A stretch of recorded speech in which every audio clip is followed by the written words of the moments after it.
ihora lesikhombisa mbukeli kwethulela zona bukhoma ekomkhulu le-SABC lapha e-Auckland Park eGoli. Nazi-ke ezinohlonze kusihlwa nje. They survived.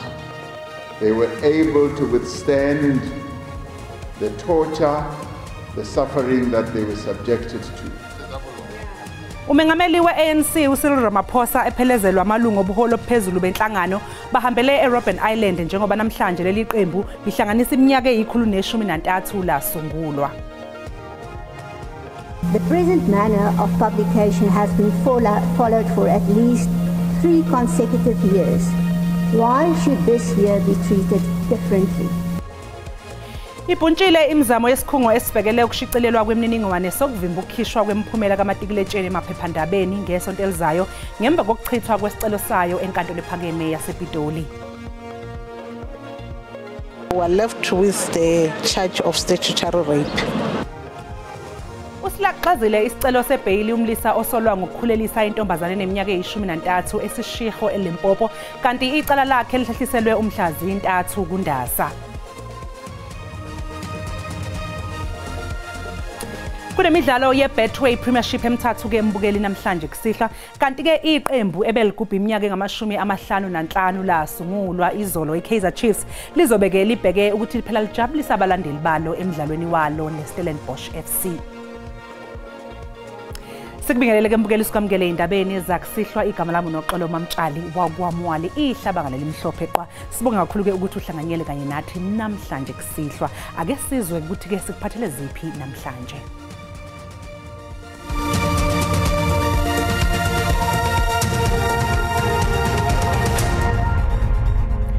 I-ANC ichaze bonke labo ababeboshelwe eRobben Island njengeyingqalabutho ezalwa zayinqoba impi yohulumeni wobandlululo.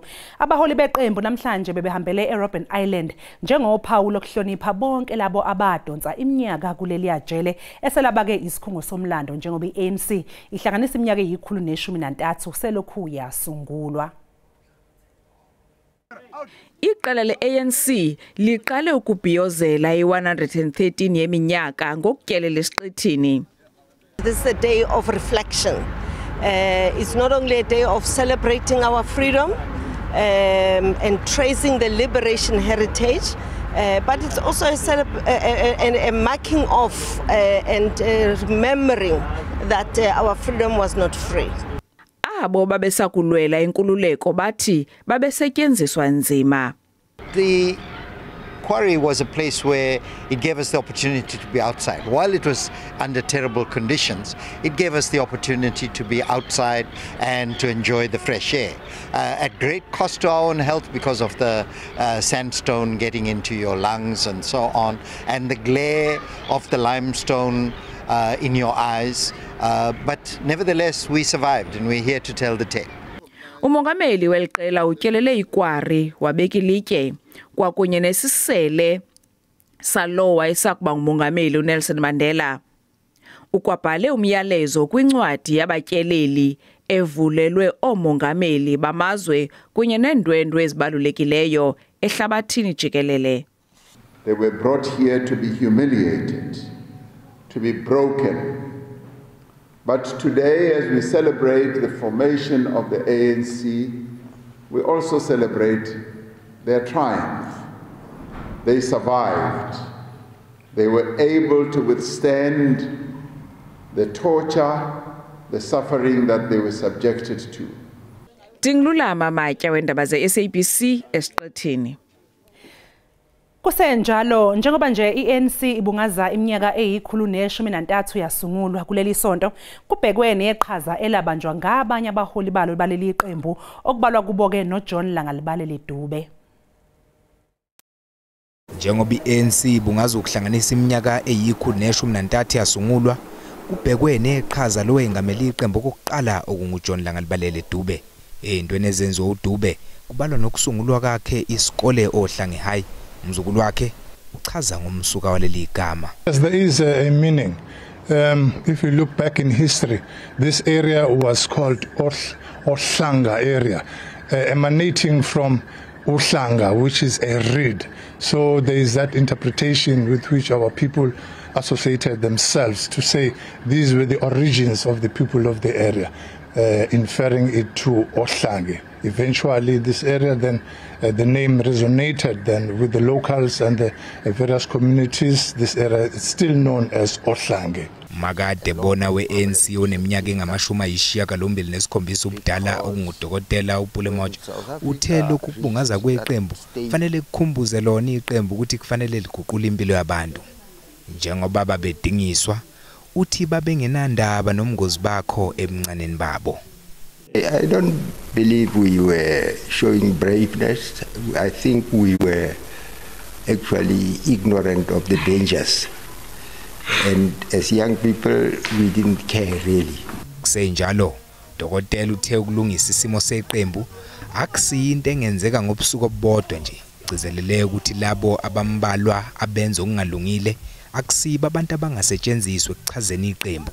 Silindo kuhle ngidi eindabeni ze-SABC. Abameli bomholi we-MK Party uJacob Zuma sebeyithumele incwadi ebuholini be-ANC ephoqelela ukuthi kubuyiswe ubulungu bukaZuma enhlanganweni. Akakaliphosi ithawula uZuma ngokubuyela kwakhe ku-ANC njengoba namhlanje abameli bakhe bedlulisele incwadi ephoqelela ukuthi kuguqule isinqumo sokuxoshwa kwakhe enhlanganweni. Okhulumela inhlangano yesikhwama i-JG Zuma Foundation uMzwanele Imanyi uthi incwadi ephosela inselelo ukukhonjwa indlela kaZuma iqukethe amaphuzu ezwakalayo ngokwenqaba kwakhe ukuxoshwa ku-ANC. The letter outlines significant procedural and substantive concerns regarding the processes undertaken by the ANC's National Disciplinary Committee, NDC, and the National Disciplinary Committee of Appeal, NDCA. These issues detailed in the document highlight irregularities that we believe an independent legal review would likely find invalid. Unobhala jikelele we-ANC uchazele isinyathelo sencwadi wathi ngokunye kweyindlela engamaqhinga kaZuma. I had an opportunity to send his love letter many days ago. He didn't, but he chose this day. That's how he works. That's how he operates. Mischievous, uncouth, ridiculous old men who basically thrive on disunity for his own self-interest. That's what he does. He doesn't serve South Africa. He doesn't serve the ANC. He doesn't serve our people. He serves himself. Umgubho omkhulu we-ANC wakulonyaka uzobanjelwa eKhayilisha ngomgqibelo lapho umengameli weqembu uCyril Ramaphosa ezokwethula khona inkulumo ngeinhlelo ze-ANC zonyaka omusha.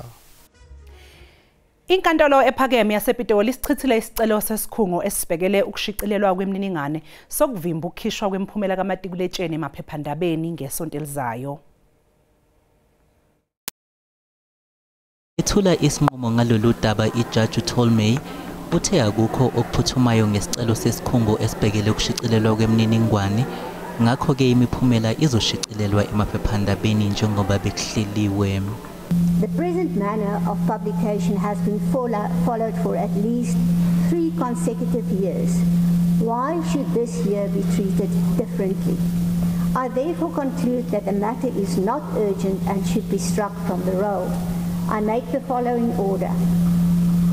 The application is struck from the roll due to lack of urgency. The applicant is ordered to pay the cost of the first to the 5th respondents. The cost to include costs of 2 counsel where applicable on scale C. Ngakolunye uhlangothi isikhungo esishicilela imininingwane sithi sidumele ngalesinqumo.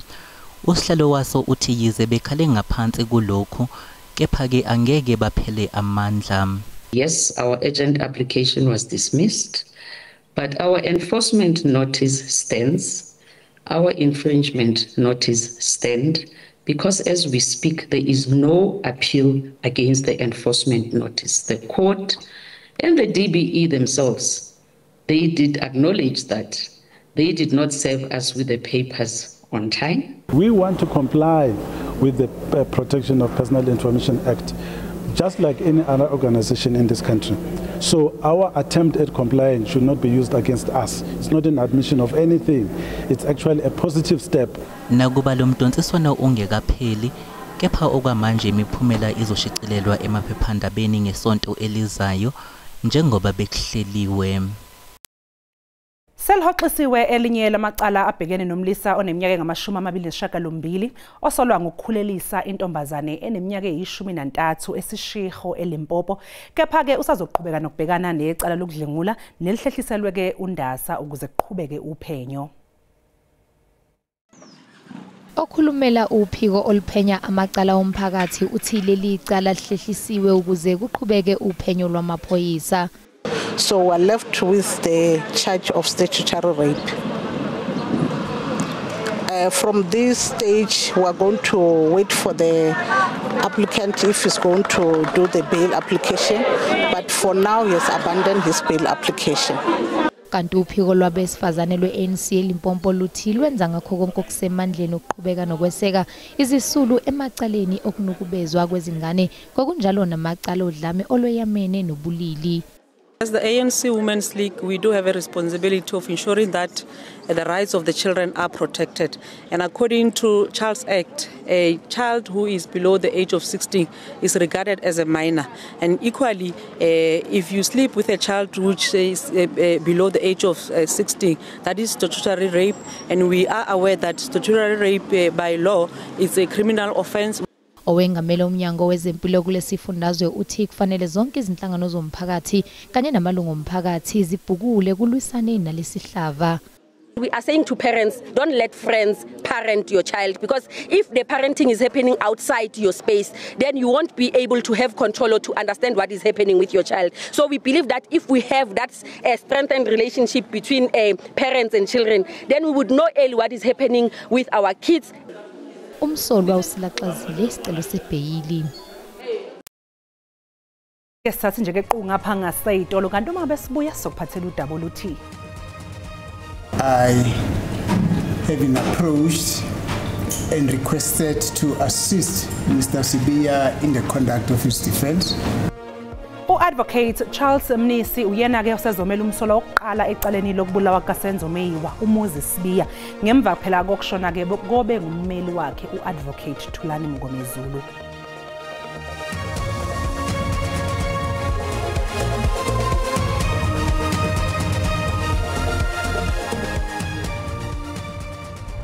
Siphinde sikubingelele mbukelo sikwamukele uma ngabe usanda kungena udabeni oluphambili besibika ukuthi Umengameli we-ANC uCyril Ramaphosa ephelezelwa amalungu obuholo obuphezulu benhlangano bahambele eRobben Island njengoba namhlanje leli qembu lihlanganisa iminyaka eyi-113 lasungulwa. Khumbula ke mbukela ukuthi lezi indaba zikhona ku YouTube kanjalo na ku SABC Plus ungena kuzo nje uyicinge ngamagama athi SABC izindaba na kanjani uzoyithola. Advocate Charles Mnisi manje usezomela umsola wokuqala umuzi Sibiya ecaleni lokubulawa kaSenzo Meyiwa. Lokhu kulandela ukushona kobe ngummeli wakhe uAdvocate Thulani Mngomezulu ngozibandlela nyakenye. Umnisi umele nomsola wesithathu uMthobisi Mncube. Emva kokudlula emhlabeni kuka-Advocate Thulani Mngomezulu kwaba nesicelo sokuthi uAdvocate Charles Mnisi amele umuzi Sibiya njengoba engesenaye ummeli. Have been approached and requested to assist Mr. Sibiya in the conduct of his defense, which request I have acceded to. However, there are still some final details that need to be finalized with regard to the paperwork, because as of now, there's literally nothing that I can start to do with regard to consultation with Mr. Mncube on the matter, because I don't have the power of attorney as yet. Ijaji ke libe selifuna ukuqinisekisa ukuthi uSibiya uyavuma yini ukumelwa uMnisi. So you have at least given him instructions to represent you. That is correct, my lord. And your parents, have you notified them of that arrangement? That is correct, my lord. Are you agreeable, and are they also agreeable that you should be, from henceforth, be represented by Advocate Mnisi? That is correct. Inkantolo ke iguqule umhlazi ngama-20 kwephezulu nalapho kulindeleke ukuthi uAdvocate Sandile Mshololo aqhubeke nokupheka ngemibuzo uGinindam. Emva kweminyaka engamashumi ngaphandle kwamanzi ahlanzekile okuphuza, izakhamuzi zaseHammanskraal zithi ziyajabula ukuthi seyizoba namanzi kompompi bazo. Imeya yomkhandlu dolobha iTshwane uDokotela uNasiphi Moya uhambele isikhungo esiphehla amanzi kuleya ndawo lapho phela afikeke wamemezela ukuthi ingxenye zaleli lokishi seyizoba namanzi ahlanzekile. NoDokotela Nasiphi Moya ube ngokuqala ukuphuza amanzi ahlanzekile ngemva kweminyaka ecele 20 amanzi engabonwa eHammanskraal. Lokhu kulandela ukuphuthulwa kwesigaba sokuqala sohlelo lokuletha amanzi kule ndawo. Got 4 modules that we need to roll out to cover all the residents that are supposed to be supplied by the Rooiwal wastewater treatment plant. So today we can confirm that phase 1 is done. The first module is complete. The residents that are supplied by the Babelege reservoir can drink the water. We have drink the water ourselves. Owengamele zokuphepha komphakathi eTshwane uthi izakhamuzi zingakhululeka njengoba lamanzi ephephile. It's national legislation that stipulate what the standard of the drinking water must be. If you look at the blue drop process, so this is why there was a little bit of a delay.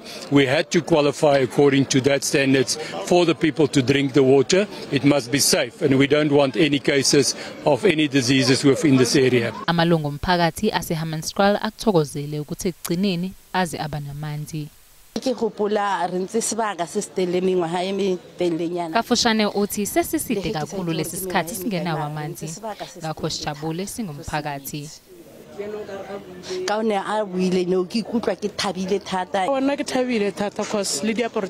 Kafushane uthi siyajabula ngoba izimpahla zethu ezimhlophe bese ziphuphile ngenxa yamanzi angcolile ebesiwasha ngawo. Siyajabula kakhulu. I-ANC isiwaqalile amalungiselelo okhetho lohulumeni beyindawo oluzoba ngonyaka u2026. Leli qembu alenzanga kahle okhethweni likazwelonke nyakenye. Umengameli we-ANC uphindeke wagcizelela ukubonga kwakhe unobhala jikelele weqembu Fikile Mbalula ekusebenziseni umthetho sisekelo weqembu exoshweni kwalowo owayengumengameli uJacob Zuma. Umengameli we-ANC Cyril Ramaphosa uncome unobhala jikelele weqembu uFikile Mbalula ngendlela asebenzise ngayo umthetho sisekelo weqembu ekuxosheni kowake wahola iqembu phambilini uJacob Zuma. Abameli bakaZuma bathumele incwadi eveza ukuthi uZuma ufuna kulungiswe indaba yakhe yokuba ilungu leqembu.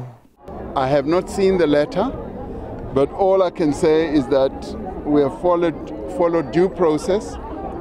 And the Secretary General has been absolutely proper and correct in the way that he has led the interpretation and the execution of our Constitution.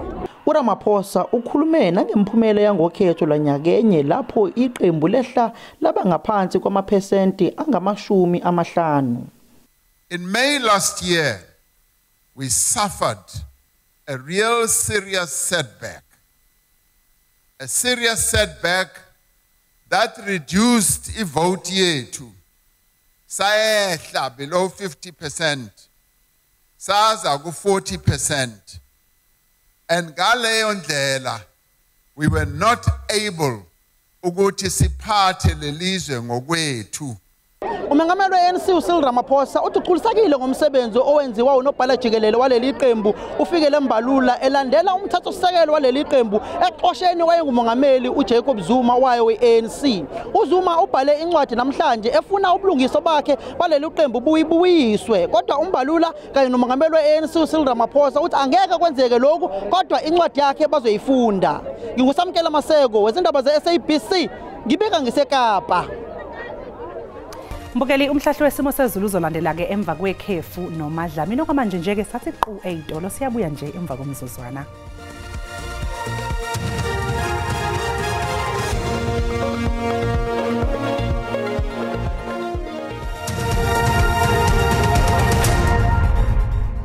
sanibonani nanku umhlahlo wesimo sezulu sakusihla kanjalo nakusasa kulindeleke ihlambize emvula enamandla kakhulu kusukela ke esifundazweni esiseLimpopo kwehlele njalo eMpumalanga kanjalo nasengxeni iphakeme lapha kwaZulu Natal ukela ngasogwini kanti ke engxeni ezingalapha yako Northwest kwehlele Free State kanjalo nasesifundazweni ese-Eastern Cape level senje qwaqwa ngamafu lehlambe isabalele kwezinye ingxenye kanti imoya izoba namandla kakhulu ke ngasogwini ngasentshonalanga yezwe azikho imvula elindelekile izobeliheleza nje imoya epholile kusihla nje kanti ke kusasa umsengobandawo lindelekile kusukela lapha ogwini olisekapa nemoya namandla kakhulu engasidale ngisho amagagasi olwandle ke kulezi ngxenye kanti ke ngalekho lokho kulindeleke ukuthi lithi nje qwaqwa ngamafu kwezinye ingxenye eziphakeme isinyakatho ntshonalanga yezwe phakathi nezo kwehlele eEastern Cape lezi ihlambi zemvula zisalindelekile endaweni ezifanayo khona lapha eLimpopo kwehlele kwaZulu Natal nemoya enamandla kakhulu sixwayisa lapha ke ngeyazo lemvula enamandla kakhulu engasidalo ngisho ubungozi kusela khona lapha esifundazweni eseLimpopo kwehlele njalo esifundazweni esikwaZulu Natal kanti ke ishisandlo elingaselibhebhethekise imililo yequbula lindelekile kusukela esifundazweni ese-Northern Cape, Western Cape kanjalo nase-Eastern Cape. Ake sibheke amazinga okushisa ke aphansi kusihla kulindele ukuthi liphole ke izulu engxeni ezilapha eFreystata ngo-16 degrees Celsius, eBethlehem kanti eMpumalanga 15 degrees Celsius eErmelo. Kwezinye ingxenye ezingasogwini olisempumalanga yezwe libelithe nje ukufudumala. Masehlele njalo engxeni ezilapha eNtshonalanga Calvinia nase-Sutherland okujwayelekile liyabanda ke izulu kusihlwa nje kanti ogwini oliseKapa lithe ukuphola kanjalo nangasogwini oluseGeorge. Nani-ke kusasa loqhubeka ke lithe ukufudumala lize lishise kakhulu ke esifundazweni esikwaZulu Natal ngo-30 degrees Celsius lapha eRichards Bay kwehlele njalo engxenye ezilapha eThekwini ngo-28 degrees Celsius esifundazweni esisempumalanga ke la kweseLimpopo kulindele ukuthi lifudumale izulu lize lishise kakhulu eMosina ngo-27 degrees Celsius kanti eGauteng kwehlele esifundazweni esilapha enkabeni iyezwe eFreystata kulindele ukuthi lishise kakhulu izulu nangasengxeni ezisentshonalanga singakho sanamhlanje sibikezele sezulu makuzebe ngokuzayo kaDlamini Mntana othe xabene.